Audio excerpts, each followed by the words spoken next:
Goody, goody, goody.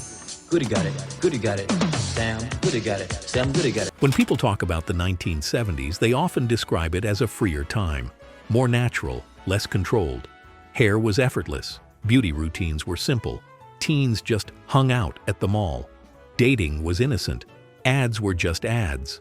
But the truth is, the 1970s were deeply manufactured, carefully marketed, heavily branded. Rules were everywhere. They were just wrapped in warm colors, friendly packaging, and familiar routines.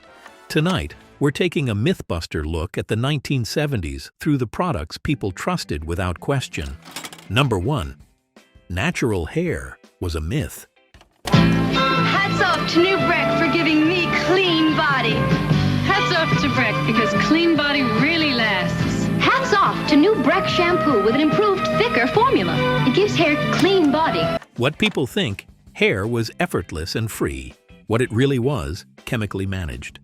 The idea of natural hair in the 1970s is one of the biggest myths we still carry. We imagine loose waves, feathered layers, and hair that somehow just fell into place. But behind almost every natural look was chemistry, heat, and routine. Tony Home perms sat in bathroom cabinets across the country, promising body and bounce, and delivering strong chemical smells and strict instructions. Is this the American dream? Curlers on your head, Shame on you. curlers in your bed. Shame on you. Clairol boxes lined drugstore shelves, offering shades that looked sun-kissed on the box and slightly alarming under bathroom lighting. There's something I want to tell you about shampoo. It might make no difference to you, but it does to me. Every leading shampoo is mostly detergent, except one. Gold Formula Breck. Breck has far less detergent or more natural ingredients. Breck and Prell shampoos were used religiously, often overused, stripping hair clean because squeaky clean meant healthy. This is a pearl. It's one of the simplest, loveliest forms of nature. I like the idea of nature. You know, being natural in everything, especially my hair.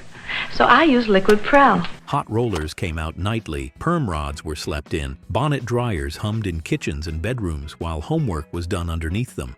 Hair didn't just happen, it was managed, scheduled, and maintained, all while being described as easy and natural. Number 2.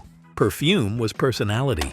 There's a fragrance that's here today and they call it Charlie. A different fragrance that thinks your way, yeah, they call it Charlie.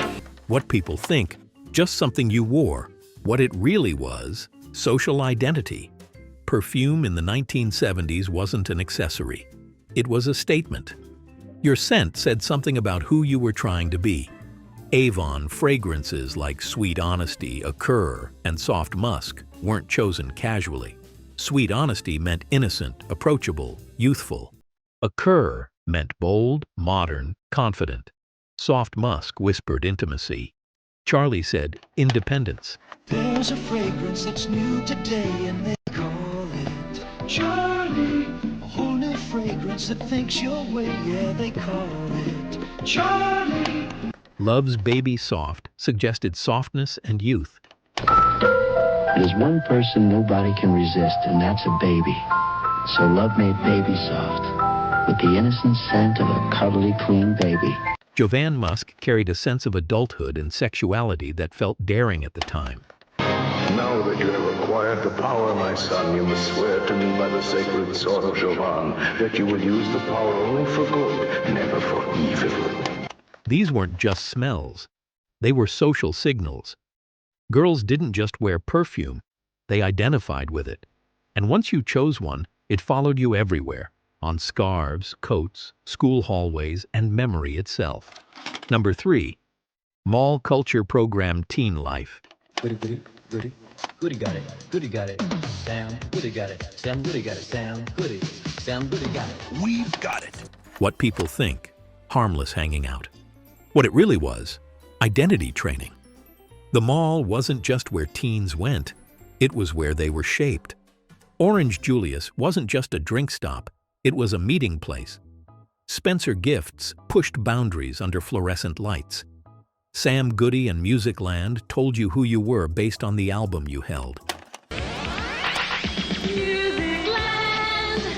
We've got your music at Musicland. Pick up the latest hit releases from Power Station. Go West. Stores like Chess King and Foxmoor didn't just sell clothes, they sold a look, a role, a future version of yourself. Even perfume counters played their part, offering samples that let teens try on adulthood in tiny paper strips. The mall taught teens how to consume, how to perform identity, and how to belong, all while feeling like freedom. Number 4. Dating was a product script. Avon spreading smiles all across the land. It's a time for beauty. Avon sunny smiles come shining. Avon sunny smiles are mine. What people think, innocent romance. What it really was, ritualized and branded. Dating in the 1970s followed a script, and products helped write it. Tempo is the spirit of the way you live. Tempo. The funny way you lie. Tempo.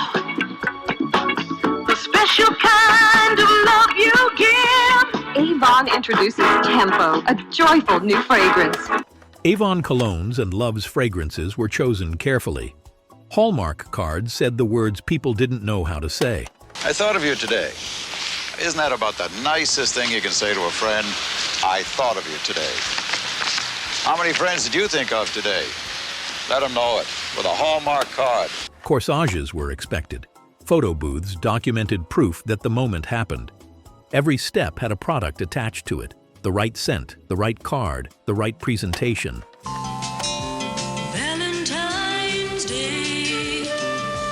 Valentine's Day. Valentine's Day isn't very far away. And Hallmark Valentines give you so many ways to express your love, to show how much you care.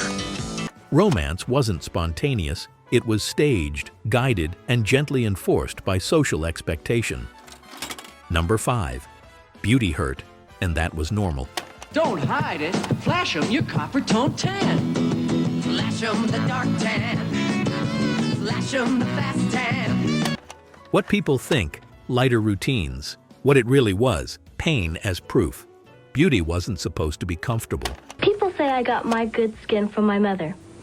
They're right, because it was my mom who told me about Noxzema.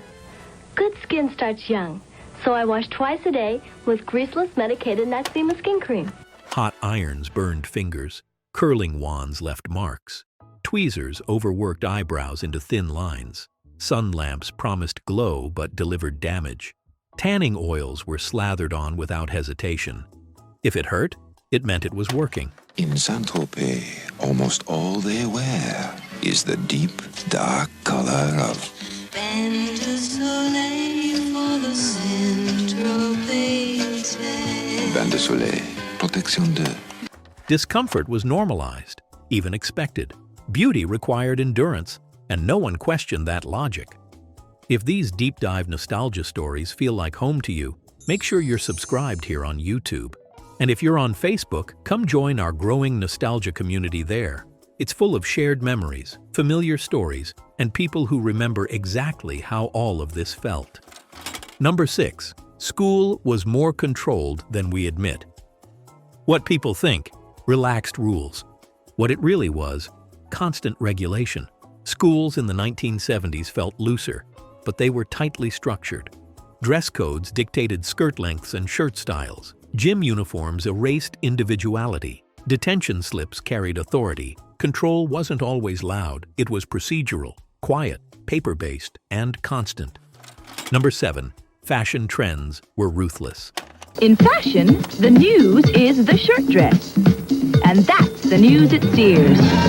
Dresses in real men's shirting for only $17.99. Your choice of checks, plaids, stripes, with your choice of styles. What people think, timeless style. What it really was, trend obedience. Platforms, bell-bottoms, tube tops, halter tops, polyester. These weren't optional. I see terrible things. My future? Your clothes. You'd look better in Hager slacks. Or a Hager sport coat and slacks. Even a Hager vested suit. All of today's Dacron polyester at prices that won't cost you a fortune. To be out of trend was to be visible in the wrong way. Fashion moved fast, and teens followed whether it suited them or not. Comfort mattered less than compliance. Number 8. Ads told women who they were. There's so many balsam products, but this is the one that started it all. Wella Balsam. It's the original balsam. In just 1 minute, it makes your hair strong, shiny, and easy to comb. What people think, background noise. What it really was, instruction manuals, Avon catalogs, Clairol commercials. Dorothy Hamill for Clairol, short and sassy. The longest it was about just to the top of my shoulders. Straight bangs, and I used to pull it back like this. Now with short hair, I need more body, so I use Clairol Short and Sassy, the conditioner for short hair. Virginia Slims ads, Maybelline campaigns. Now, for great kisses, Maybelline introduces Fresh and Lovely Kissing Potion, flavored roll-on lip gloss. Shines up lips or lipstick. Outshines pot gloss and stick gloss by a smile. All delivered instructions disguised as inspiration. They didn't just sell products. They told women how to look, act, age, and aspire. Even Farrah-style hair wasn't just a look. It was a directive. Number 9. The bathroom was a product altar. Do you know you have very beautiful skin? Oh, I didn't mean to embarrass you, but do you use anything special? No, I just wash every day. Just soap? Oh, no, not with soap, with Noxzema skin cream. Ah. Yeah. Thanks. Sorry if I embarrassed you. It's okay. What people think, simple routines. What it really was, bottle overload. These roll-on antiperspirants are more or less alike, except for Tussie. Tussie has one of the most effective ingredients to help stop wetness, but so do all the others. Tussie has one of the most reliable ingredients to help stop odor, but so do all the others.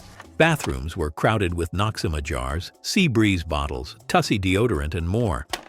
If you think beautiful skin is only something you're born with, get wind of Sea Breeze. Beautiful skin can be a breeze with Sea Breeze. Now, there's a Sea Breeze to thoroughly cleanse, a new Sea Breeze to gently scrub. Each product promised control over skin, smell, appearance. The routine wasn't simple. It was layered, repetitive, and product-driven. And now I want to hear from you. Which part of the 1970s felt the most scripted to you looking back? Hair, beauty, dating, school, or the mall? Drop your memories in the comments. They're half the story, and I love reading every single one. Number 10. Nostalgia deletes the pressure. What people think, life felt easier. What it really was, familiar pressure. We remember the warmth, not the weight. Brands like Avon, Clairol, Maybelline, Sears, and Jovan feel comforting now because they were constant, predictable, familiar. But they also carried expectations, rules, quiet pressure. Nostalgia softens the edges, but understanding the truth doesn't ruin the memory. It deepens it. The 1970s weren't effortless. They weren't accidental. They were shaped, carefully, by products, ads, routines, and rules that felt normal because everyone followed them together. And that's why they still feel comforting, not because they were free, but because they were familiar.